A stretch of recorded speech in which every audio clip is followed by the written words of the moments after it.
بھائی حافظ محمد عمران عباس و برادران اور تحریک منہاج القرآن کے جملہ ذمہ داران، رفقا، عہدیداران، جن کی محنت اور محبت کے ساتھ سجائی گئی یہ مجلس ہے، دعا ہے مالک کائنات آج کی اس بزم کا صدقہ محترمہ جو ہماری بہن اس دنیا فانی سے پردہ فرما گئی ہیں، اللہ رب العزت ان کی آخرت کی منزلوں کو آسان فرمائے۔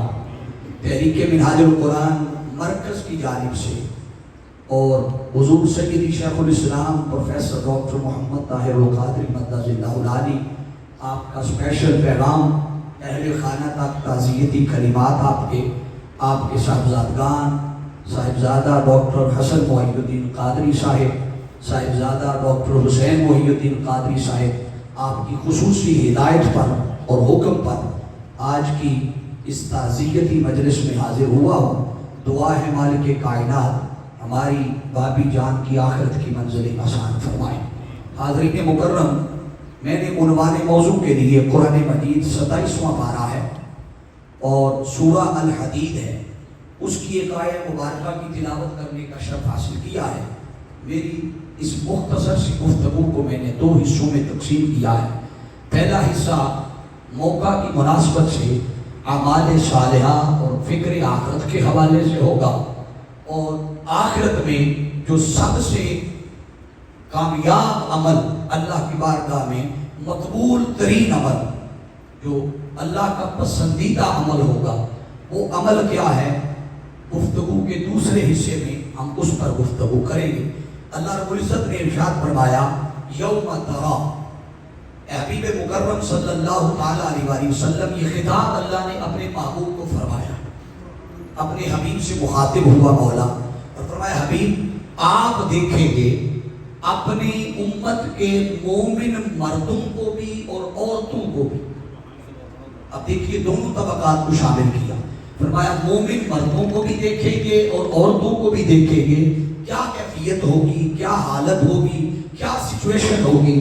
فرمایا یسعی نورہم، وہ نور کے حالے میں چل رہے ہوں، نور ان کے دائیں بھی ہوگا، بائیں بھی ہوگا، آگے بھی ہوگا، پیچھے بھی ہوگا، گویا وہ نور کے حصار میں، نور کے سرکل میں، نور کے سائے میں وہ جنت کی طرف سفر کر رہے ہوں۔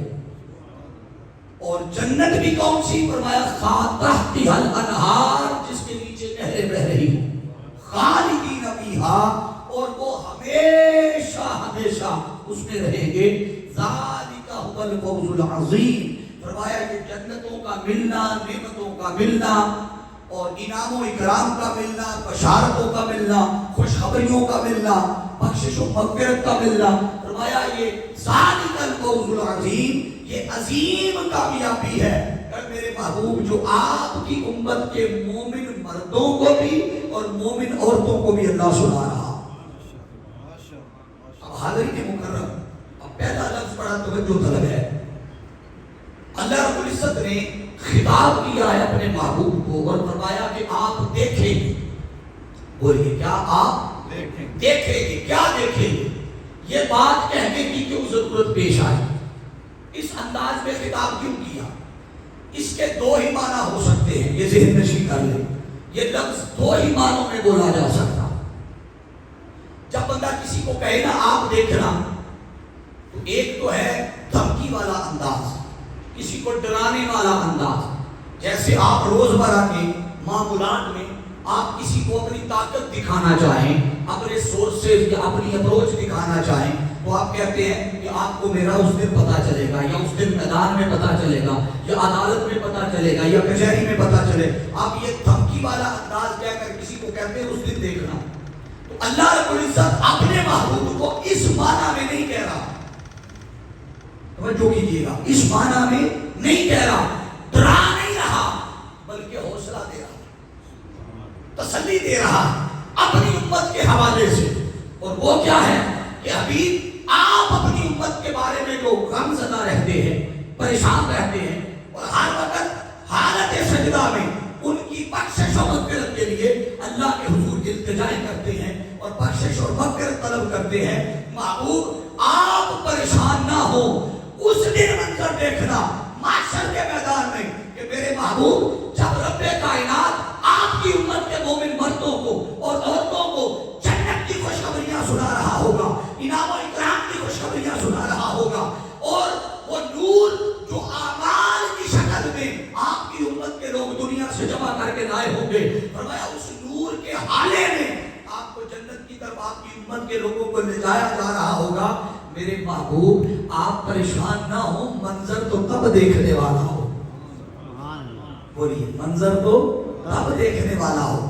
اب حاضرین مکرم، آپ میں سے کسی کے ذہن میں یہ سوال آ جائے کہ اس انداز میں خطاب ہی کرنے کی کیا ضرورت تھی کہ محبوب آپ دیکھنا؟ ہاں، کچھ نہ کچھ تو سبب تھا، کوئی نہ کوئی وجہ تو تھی۔ وہ وجہ کیا تھی؟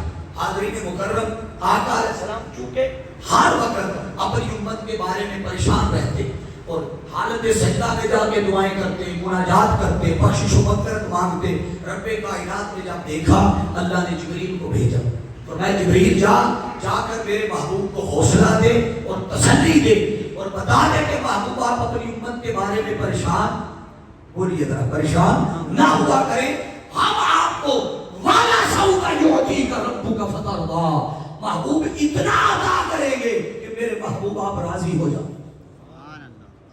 اب اس راضی کر لینے سے مراد کیا ہے؟ میں محبوب تب تک جب تک آپ چاہیں گے اور آپ راضی نہیں ہوں گے، آپ اپنی امت کے لوگوں کو جنت میں جب تک داخل کرنا چاہیں کرتے رہیں۔ حاضرین احتشام، یہ قرآن بیان کر رہا ہے اس آخرت کے منظر کو، آخرت کے منظر کو، محشر کے میدان کے حالات کو بیان کر رہا۔ اب انہی حالات کو قرآن پاک کے اور مقام پر بیان کرتا ہے، اور وہاں اللہ رب العزت نے فرمایا، وہاں قرآن مجید میں رب کائنات ارشاد فرما رہا ہے کہ میرے محبوب ہر امت میں سے ہم ایک ایک گواہ بلائیں گے، مگر آپ کو جتنا شہیدہ، آپ کو ساری کائنات پر بطور گواہ بلایا جائے گا۔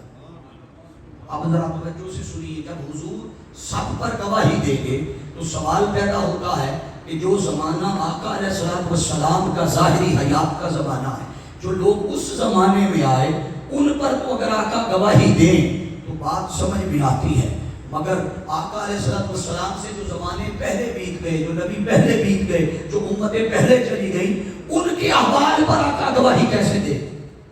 اس پر میں آقا علیہ السلام کی ایک حدیث پاک کوٹ کر رہا ہوں۔ آقا علیہ السلام نے فرمایا، بخاری و مسلم کی حدیث، فرمایا حال ترونا قبلتی ہا ہونا فواللہ ما یخفى علی خشوعکم ولا رکوعکم۔ آقا صحابہ کو جماعت کروا رہے تھے، سلام پھیرا تو صحابہ کو مخاطب ہو کے فرمایا، صحابیوں تم دیکھتے ہو کہ حالت نماز میں میرا چہرہ قبلہ کی جانب ہوتا، کعبہ کی جانب، سامنے کی جانب، مگر سنو، فرمایا میں تمہاری ظاہری کیفیت کو، تمہاری باطنی کیفیت کو، فرمایا ہاں ہونا فواللہ، اللہ کی عزت کی قسم، میں تمہارے خشوع بھی دیکھتا ہوں، تمہارے خضوع بھی دیکھتا ہوں، تمہارے خشوع بھی دیکھتا ہوں تمہارے۔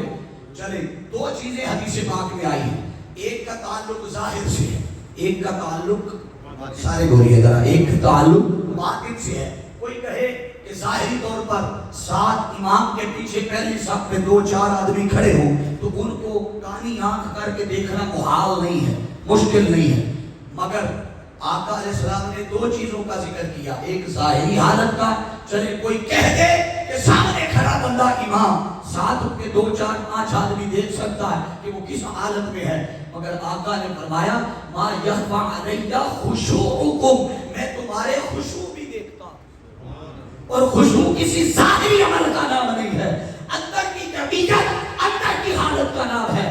گویا آقا ہمارے ظاہر بھی تک رہے ہیں، آقا ہمارے باطن بھی تک رہے ہیں۔